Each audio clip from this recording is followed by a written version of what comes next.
the sheer rankings aside, we can just go down the list and say this guy's the best prospect and he's second best and third best. But that aside, because of whether it be position need or whether it be just a good fit for the program or who Ohio State's battling with in terms of the offer sheets, who are the most important players that are being targeted right now? And that's a good question. I mean, because you cast the net out there. I mean, certainly, they've got guys at wide receiver like Brandon Inniss. So they've got Carnell Tate. They've got Noah Rogers.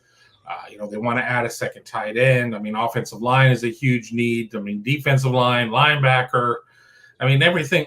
There's a lot going on there. And I mean, I guess I could go through like a laundry list of who the guys are, but right now, camp is I think camp is a situation of where you're trying to sit there and see the guys that maybe you were unaware of, guys that you've had an eye on and you want to see how they progressed or whatnot. So my focus is turned in on, I'll use as an example Jordan Hall, who is a big 6'8", 340-pound offensive lineman, Kip Academy, which is near the Columbus Airport. Probably not going to get the June offer, but somebody they're keeping an eye on. Put a couple games of tape together, and maybe come October, especially if a couple of targets haven't come through, maybe Jordan Hall, no relation to the one from Jeanette, Pennsylvania, the former teammate of Terrell Pryor, maybe that comes in at this point. I think we're going to see with the official visit weekends for Ohio State really ramping up starting on Friday. And as they feel better about certain kids and they don't feel great about certain kids, I think we're going to see the deck shuffle a little bit. And I think at that point, any names I give you right now, 30% of those names could be dated in 14 days. Yeah, I'm looking just at our calendar right now. I see 4 names coming in for visits this coming weekend. And so I'd say these guys are all pretty high priority. Defensive end Mateo Uiagalelei from California, ranked number 21 overall. Riley Williams from Portland, Oregon, tight end, number 66 in the country. I'd say those 2 guys are priority recruits right now. Then Darian Gillette from Texas and Daniel Harris, a cornerback from Florida. Those guys are in the top 150 nationally, so they're coming in this weekend. So and then big numbers coming in the following 2 weekends, the 17th and the 24th. So Ohio State's really taking full advantage of this June period to try and get kids in for official visits and trying to make the most of it these next 3 weekends. But I agree with Kevin. I think if you're really talking about top guys on their board, Brandon Inniss and Carnell Tate at wide receiver are probably, right up there near or at the top. They just offered a quarterback, which I don't know much about him for the 2023 class. Because they want to add a quarterback for the 2023 class. His name is Glenn. I'm just scrolling down looking to get more information on him. Brock Glenn. Yeah, I was trying to remember it as well. Yeah. Yeah, Memphis, Tennessee. It looks like he's 6'2", 200 pounds, ranked number 365 in the country. And obviously with only 3 quarterbacks on scholarship right now, and then Stroud leaving after this season, I would think that, they obviously want to sign at least one. They offered Austin Novosad from Texas after he was at camp last week. He's a Baylor commit. So it looks like Ryan Day, if he can add one of those 2 guys, he'd be pretty happy. So it says here Dylan Lonergan is also in the mix from California, or rather from Georgia, and he's a national top 100 guy, but I don't know if they have the inside track to him. So I think they're looking to build depth at that position with the 2023 class, knowing that you've got guys lined up to replace Stroud, whether it's Devin Brown or Kyle McCord taking over as the starter in 2023. Just to jump in on quarterback really quick too, with Brock, he, they were trying to get him on campus. He was just coming off of an Auburn visit. Sometimes you have to offer kids to get them to come out and take the visits. These are unofficial visits right now in terms of the camps. So Ohio State, I think, extends that offer. Going to try and get him out here for a visit. I think he probably ends up at Auburn. Austin Novosad, Ohio State certainly gave him something to think about, but I wouldn't be surprised to see a couple more 2023 quarterback offers go out there as they continue to try and find the guy. You don't go to Austin Novosad and like, well, you're the only guy we're offering, and we're gonna ride or die with you, because you do that kind of situation.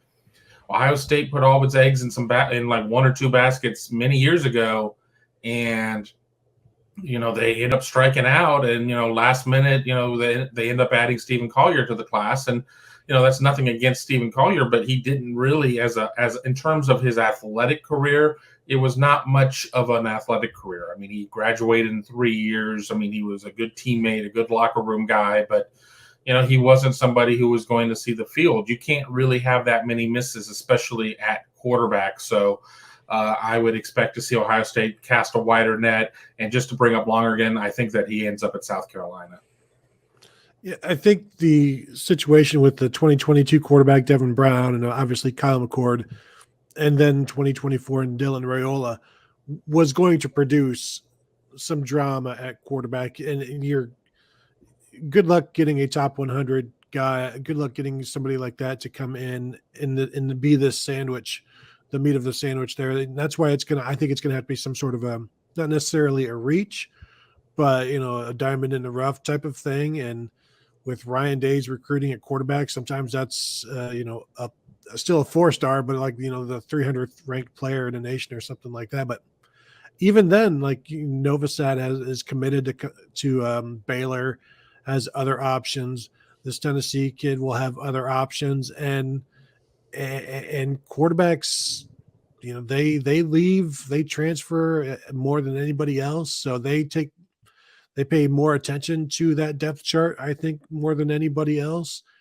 And Ohio State's depth chart, while Ryan Day always wants 4 scholarship quarterbacks, the quarterbacks that he's going to have are going to be very talented, and a guy's going to look at that, and especially 2023. And I know the saying is that quarterback or players don't necessarily look at the year before, year coming after them. I think it's hard when you're talking about Dylan Raiola, who is the number one player overall in the nation. And the 2023 quarterbacks will definitely know that. It's not like it's going to sneak up on them. So that's going to be something Ohio State has continued to battle. I think the interesting one for me will eventually just be the Carnell Tate thing, and how much longer Ohio State will continue to I don't want to say put up with this Tennessee stuff, because you have to put up with a lot in recruiting. But if he's eventually going to go to Tennessee or whatever, I think it's a battle that Ohio State obviously wants to win for a number of reasons. I'm just interested to see how much longer this battle goes on, and whether Ohio State decides at some point whether they even want to keep fighting it. I'll jump in quick with that, because the thing is that once you pay a price, an NIL price, and again, let's remember, the university is not putting out the NIL money. It's the collectives, it's the businesses or whatever. But once you set the market, then you've got to maintain that market. So you sit there and you agree, okay, we're gonna ink a $4 million deal or whatever. The guy in the next class is going to be like, well, this guy got $4 million. What about me? So, at some point you have to make some decisions about what it's going to take. And to go back to Ryan Day and his saying that just in order to take care of the current team, it would cost about, $13 million. If you're going to sink $4 million, and granted, I assume that these deals are being put on a per year type of situation, which defrays the cost a little bit. But, if you're going to sit there and for a receiver there and pay him quarterback money, it sets an interesting dynamic into motion. So I agree that there is going to be a point at some where they're going to be like, all right, we really want this kid. We think we can develop him. But if the market rate is just going to get outrageous, it could end up being a bad situation. You're bringing up perspectives on this, Kevin, that I haven't heard until extremely very recently about, yes, pitting player against player, the dynamic there and the difficulties there. And shoot, you just gave a line we've heard for decades in the NFL, giving a wide receiver quarterback money. Whoever thought we'd hear that in college football?